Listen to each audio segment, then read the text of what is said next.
بسم اللہ الرحمن الرحیم. ناظرین السلام علیکم. میں ہوں آپ کو میزبان صابر شاکر وفاقی دارالحکومت اسلام آباد سے. کچھ تازہ ترین خبریں ہیں. وفاقی دارالحکومت اسلام آباد میں ایک ہی کویشچن کیا جا رہا ہے گلی بازاروں میں، اخبارات میں، الیکٹرانک میڈیا میں، سوشل میڈیا میں، ٹاک شوز میں، کہ تحریک عدم اعتماد کامیاب ہوگی یا نہیں ہوگی، وزیر اعظم عمران خان اپنے آپ کو بچا پائیں گے یا نہیں بچا پائیں گے. یہ صرف وفاقی دارالحکومت اسلام آباد میں ہی نہیں بلکہ جو ہمارا ڈپلومیٹک انکلیو ہے، سفارت خانے ہیں، وہ سفارت خانے جن کا براہ راست پاکستان سے تعلق ہے یا انڈائریکٹ پاکستان کے ساتھ تعلق ہے، جن کے مفادات یہاں پہ جڑے ہوئے ہیں، جو کنسرن رکھتے ہیں کہ پاکستان میں کون سی حکومت آ رہی ہے، کون سی حکومت جا رہی ہے، کس کو اقتدار ملنے والا ہے، کس سے اقتدار چھینا جائے گا، اگلا حکمران کون ہوگا. اس میں ہمارے دوست ممالک بھی شامل ہیں، اس میں ہمارے دشمن ممالک بھی شامل ہیں، اس میں ہمارے حلیف بھی ہیں، حریف بھی ہیں. سب ملک جو ہیں وہ خاص طور پہ 10-12 ملک ایسے ہیں جو پاکستان کے ساتھ جڑے رہتے ہیں ہر وقت، پازیٹیو یا نیگیٹو دونوں اعتبار سے. تو ایک ہی چیز ہے، میں بھی آپ کو بتاتا ہوں کہ آخر ہو کیا رہا ہے، کہ کیا ہوگا، کیا ہونے والا ہے. میں اپنی بھی انفارمیشن کی بنیاد پہ بھی آپ کو تجزیہ کیا ہے وہ بھی بتاتا ہوں. لیکن پہلے ذرا پی ڈی ایم کا اجلاس ہوا ہے، وہ اس کے اندر کے اجلاس کی بڑی دلچسپ خبریں آ رہی ہیں، اور نواز شریف صاحب اس میں بہت ایکٹیو رہے. نواز شریف صاحب شہباز شریف صاحب کو ہدایات دیتے رہے، احکامات جاری کرتے رہے، اور باقی سب لوگ خاموش رہے اور ایک دوسرے کے چہروں کی طرف دیکھتے رہے. ایون مولانا فضل الرحمان صاحب کو بھی بعض موقعوں پہ ان کی بات کو بھی کاٹ دیا گیا، اور نواز شریف صاحب لقمے پہ لقمہ دیتے رہے. یہ ساری چیزیں میں آپ کو بتانا چاہتا ہوں کہ پہلے تو ذرا دیکھ لیں کہ اس اجلاس سے پہلے، تحریک عدم اعتماد لانے سے پہلے پی ڈی ایم ٹوٹ گئی. پی ڈی ایم کیوں ٹوٹی؟ پی ڈی ایم اس لیے ٹوٹی کہ پیپلز پارٹی ANP وہ یہ چاہتے تھے کہ ہم تحریک عدم اعتماد لے کے آئیں اور اس طرف بڑھا جائے. پنجاب میں لے کے آئیں، عثمان بزدار صاحب کو فارغ کریں، ادھر اسپیکر قومی اسمبلی کو فارغ کریں، پرائم منسٹر کو فارغ کریں، یعنی کہ ادھر اس پہ توجہ دیں، تحریک عدم اعتماد پہ توجہ دیں.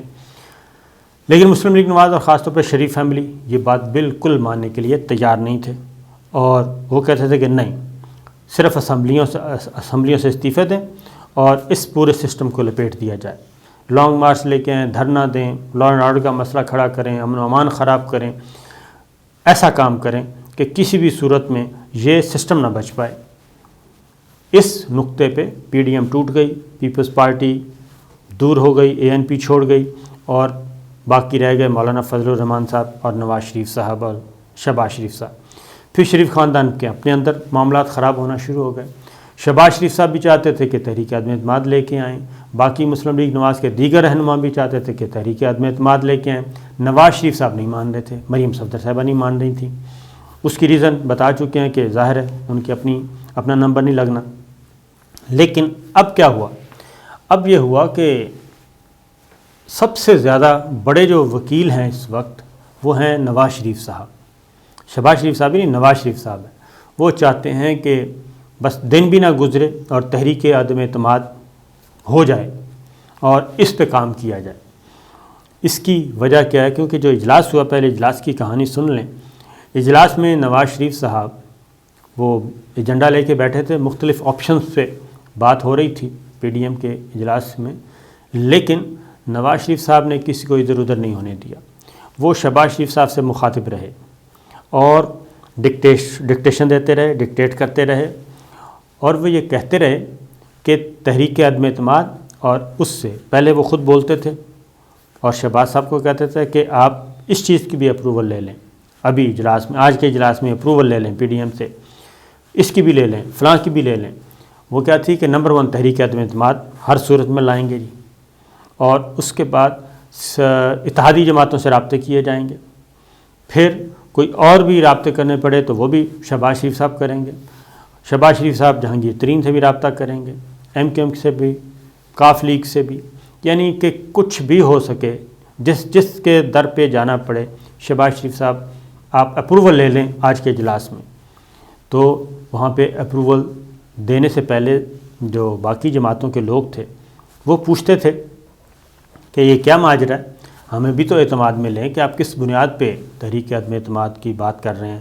پھر یہ کہا گیا کہ ایک تو سندھ اسمبلی کو کچھ نہیں کہنا اور وہ برقرار رہے گی، پنجاب اسمبلی کو توڑوا دیں، خیبر پختونخوا کو توڑوا دیں اور بلوچستان کو فارغ کروا دیں، 3 اسمبلیاں، قومی اسمبلی بھی توڑوا دیں، سندھ اسمبلی برقرار رہے گی۔ یہ جب سوالات ہوئے، نواز شریف صاحب مسلسل یہ کہتے رہے اور مسلم لیگ نواز، تو لوگوں نے وہاں پہ جو دیگر لیڈر تھے انہوں نے پوچھا مولانا سے کہ مولانا یہ سب کچھ ہوگا کیسے؟ پنجاب اسمبلی کیسے ٹوٹے گی؟ کون توڑے گا؟ پنجاب اسمبلی کا خاتمہ کیسے ہوگا؟ بلوچستان کا کیسے خاتمہ ہوگا؟ قومی اسمبلی کا کیسے خاتمہ ہوگا؟ ہمارے پاس تو کچھ ہے ہی نہیں۔ اور یہ کہ ابھی تو پیپلز پارٹی اور مسلم لیگ نواز آپس میں ایک ہوئے ہیں اصولی طور پہ، تو اتحادی تو اب ہمارے ساتھ ہی نہیں ہیں، وہ تو ابھی ہم سے وقت لے کے گئے ہیں سوچنے کا کہ ہمیں ذرا سوچنے دیں کہ اور ہمیں بتائیں کہ پلان کیا ہے، تو ہم نے تو ابھی پلان ہی شیئر نہیں کیا اپنا۔ تو یہ سارا کچھ، یہ ایک اور بات بھی کھل گئی۔ تو اس کے جواب میں نواز شریف صاحب نے شہباز صاحب سے کہا کہ کوئی مسئلہ نہیں ہے شہباز صاحب، آپ یہ سارے کام کریں، آپ ان سب کے ساتھ رابطہ کریں اور ان سب کو آن بورڈ لیں اور بتائیں کہ ہم یہ کرنا چاہتے ہیں، اور آپ کو فل اختیار ہے۔ شہباز شریف صاحب کو اس حد تک اختیار دیا گیا اس میں۔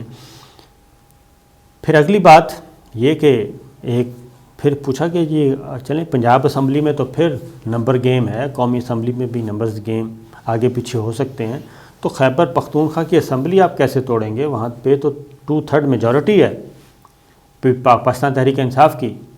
تو مولانا فضل الرحمان صاحب نے کہا کہ آپ اس کی بھی فکر نہ کریں، یہ بھی ہو جائے گا۔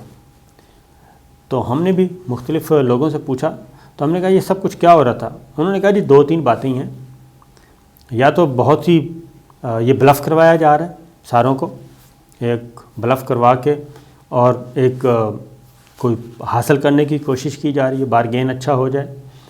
دوسرا یہ ہے کہ پھر جو کچھ بھی ہے یا مولانا کو پتہ ہے یا نواز شریف کو پتہ ہے، ایون شہباز شریف صاحب کو بھی نہیں پتہ کہ ہونے کیا جا رہا ہے۔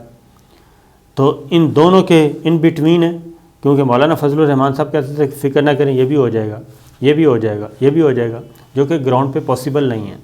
اور جو باقی وہاں پہ پی ڈی ایم کے رہنما ہیں وہ کوئی بچے نہیں ہیں، ان کے بھی عمریں بیت چکی ہیں اس سیاست کی وادی میں، ان سب کو اندازہ ہے۔ تو یہ ایک ہو گیا۔ دوسرا اب آتے ہیں کہ عدم اعتماد کے معاملے میں اپوزیشن کے ساتھ ہیں۔ مولانا فضل الرحمان صاحب نے اس کے بعد زرداری صاحب سے رابطہ کیا اور زرداری صاحب کو صحت تو دریافت کرنی تھی، لیکن ان کو ساری باتوں کے بارے میں بریف کیا ٹیلی فون پہ، اور جو کچھ پی ڈی ایم کے اجلاس میں ہوا، اور بہت جلد ہوگا یہ کہ ہو سکتا ہے مولانا فضل الرحمان صاحب شہباز شریف صاحب کے پاس بھی جائیں اور ان کے ساتھ جا کے مزید ان کے گوش گزار کریں کہ اجلاس میں کیا ہوا۔ اور ایک ملاقات جو ہے وہ شہباز شریف صاحب اور زرداری صاحب کی یا بلاول صاحب کے ساتھ ایک اور ملاقات متوقع ہے، کیونکہ بہت ساری باتیں جو ہیں وہ بالمشافہ بنفس نفیس، یہ جو ملاقات ہوگی یہ بظاہر علاج معالجے کے لیے ہوگی، یعنی کہ اعتماد کے لیے ہوگی، کیونکہ خرابی صحت ہے، لیکن ان فیکٹ ان کو اعتماد میں لیا جائے گا۔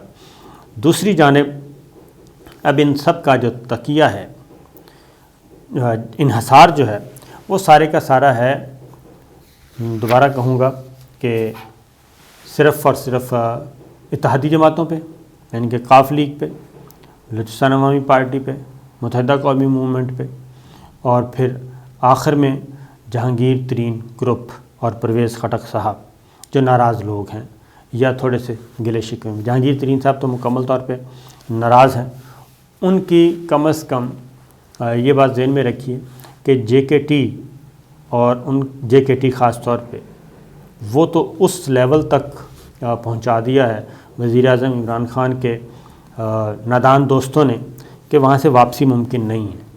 جہانگیر ترین کی واپسی ممکن نہیں ہے پاکستان تحریک انصاف یا وزیر اعظم عمران خان کے لیے، یہ بات نوٹ کر لیں، اس میں کوئی شک نہیں ہے۔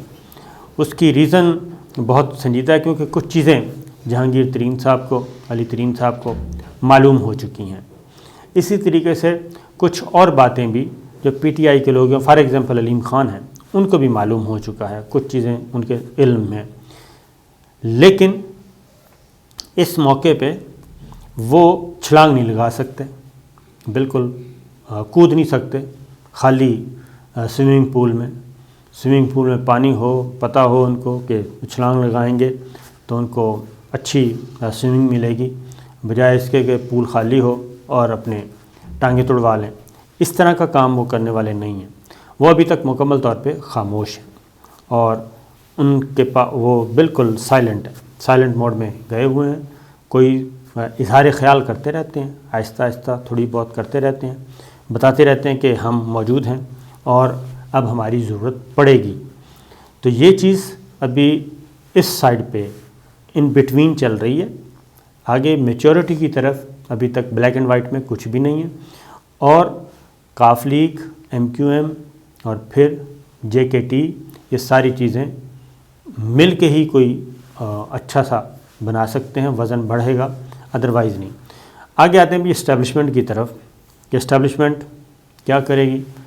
اسٹیبلشمنٹ کے بارے میں یہ بات ذہن میں رکھیے کہ عمران خان صاحب اور ہماری ملٹری اسٹیبلشمنٹ کے درمیان وہ والے تعلقات نہیں ہیں اب جو کسی زمانے میں ہوتے تھے، اور اس کی ریزن یہ ہے کہ ایک تو ہمارا جو ویسٹرن بارڈر پہ، ایسٹرن بارڈر تو پہلے ہمارے معاملات ٹھیک نہیں تھے، ویسٹرن بارڈر پہ بھی اس وقت ہم بہت زیادہ خطرے میں ہیں، اور آہستہ آہستہ چیزیں سامنے آنا شروع ہو گئی ہیں، اور ایک دفعہ پھر جو دہشت گردی کی ویو ہے وہ ہمارے شہروں کی طرف بڑھ رہی ہے۔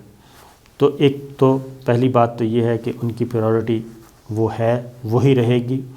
دوسرا یہ کہ آئندہ اب ہونے ہیں انتخابات، سب انتخابات کی طرف جا رہے ہیں، اور انتخابات میں یہ چیز ہماری جو ملٹری لیڈرشپ ہے، ملٹری اسٹیبلشمنٹ ہے، وہ یہ چیز، یہ تاثر کو ختم کرنا چاہتی ہے کہ ہم حکومتیں بنواتے بھی ہیں اور گراتے بھی ہیں، وہ اس معاملے سے بہت دور رہنا چاہتے ہیں، اور اس گول کو وہ اچیو کرنا چاہتے ہیں۔ پچھلی جو کور کمانڈر کانفرنس ہوئی ہے اس میں بھی اگر آپ اس کا ایک ایک لفظ اٹھا کے دیکھیں تو اس میں صرف اور صرف ایک ہی 1 پوائنٹ ایجنڈا تھا، اور وہ تھے سیکورٹی ایشوز، انٹرنل سیکورٹی اور ایکسٹرنل سیکورٹی۔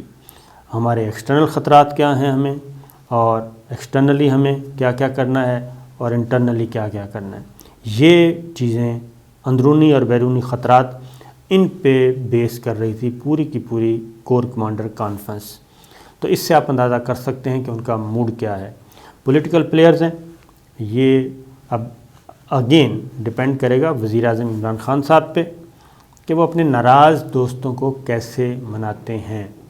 ناراض دوستوں کی اب ان کو اشد ضرورت ہے، اور یہ سب ان کے جو ناراض دوست ہیں، علیم خان ہیں، جے کے ٹی ہیں، پرویز خٹک صاحب ہیں، یہ وہ لوگ ہیں جنہوں نے پارٹی پہ انویسٹ کیا ہے، اور جب وہ انویسٹ کر رہے تھے اپنی لائف کو، اپنے پیسے کو خرچہ ورچہ کر رہے تھے، تو اس وقت بھی وزیر اعظم عمران خان صاحب کو پتہ تھا کہ یہ بزنس مین ہیں اور یہ پیسہ خرچہ کر رہے ہیں اور پارٹی کو چلا رہے ہیں، پارٹی امور چلا رہے ہیں۔ تو جب اس وقت پتہ تھا تو پتہ ہی تھا کہ یہ سارے کاروباری لوگ ہیں اور کاروبار ہے ان کا، لیکن اقتدار میں آنے کے بعد وہی کاروبار انہوں نے تانے سنے ہیں اپوزیشن سے، اے ٹی ایم مشینوں کے، تو اقتدار میں آنے کے بعد ان سے دوری اختیار کر لی گئی، اور دوری اختیار جن کی وجہ سے ہوئی وہ ابھی بھی وزیر اعظم عمران خان صاحب کے قریب بیٹھے ہیں اور ان کو مشورے دے رہے ہیں۔ شہزاد اکبر صاحب کو فارغ کر دیا ہے، اور باقی تو موجود ہیں، اور مقدمات بھی اپنی جگہ پہ موجود ہیں، تو کھیل تھوڑا سا آگے ابھی چلے گا، فوری طور پہ ایسا لگ نہیں رہا۔ ایک اور ہے، وہ میرا خیال ہے کہ سچویشن شاید ہفتہ نہیں 2 ہفتے کے اندر سچویشن کلیئر ہو سکتی ہے ایک اور ایشو پہ۔ تو اجازت دیجیے، اللہ حافظ۔